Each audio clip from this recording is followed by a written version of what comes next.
بعد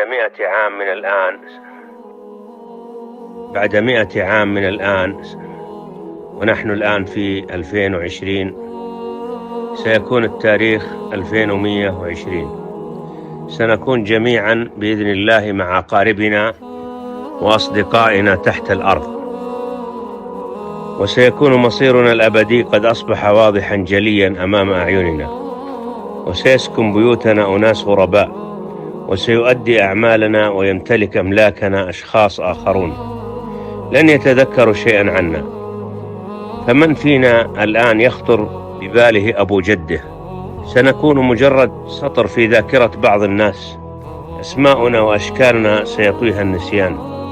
فلماذا نطيل التفكير بنظرة الناس إلينا وبمستقبل أملاكنا وبيوتنا وأهلنا؟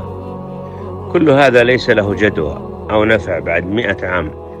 إن وجودنا ليس سوى ومضة في عمر الكون ستطوى وتنقضي في طرفة عين، وسيأتي بعدنا عشرات الأجيال، كل جيل يودع الدنيا على عجل. فلنعرف إذن حجمنا الحقيقي في هذه الدنيا، وزمننا الحقيقي في هذا الكون فهو أصغر مما نتصور.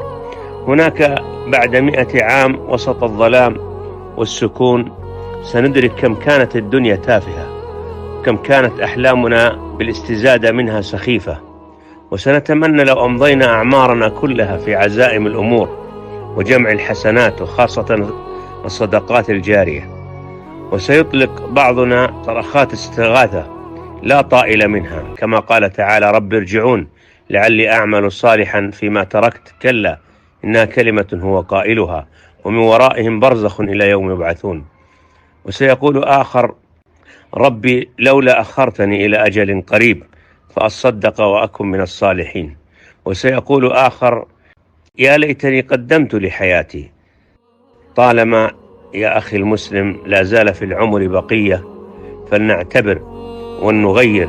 يا لها من رحلة تبدأ من ظهر الأب إلى بطن الأم، ومن بطن الأم إلى ظهر الأرض، ومن ظهر الأرض إلى بطن الأرض، من بطن الأرض إلى يوم العرض. وفي كل محطة ترى العجب، وفي النهاية تحط الرحال إما إلى الجنة وإما إلى النار. شيئان أخي المسلم يحزنان: رجل لم يدخل المسجد إلا في جنازته، وامرأة لم تستر نفسها إلا في كفنها. كم هي الغفلة، وإلى متى سنستمر؟ إنها الحقيقة المرة. يحضرون للدوام في وقته، ويحضرون للمطار قبل موعده، ويحضرون للمستشفى قبل الموعد أيضا، ثم ينامون عن الصلاة ويقولون مشكلتنا نومنا ثقيل. بل كما قال تعالى: بل تؤثرون الحياة الدنيا. درس لي ولك ولمن بعدنا. اللهم إنا نسألك حسن الخاتمة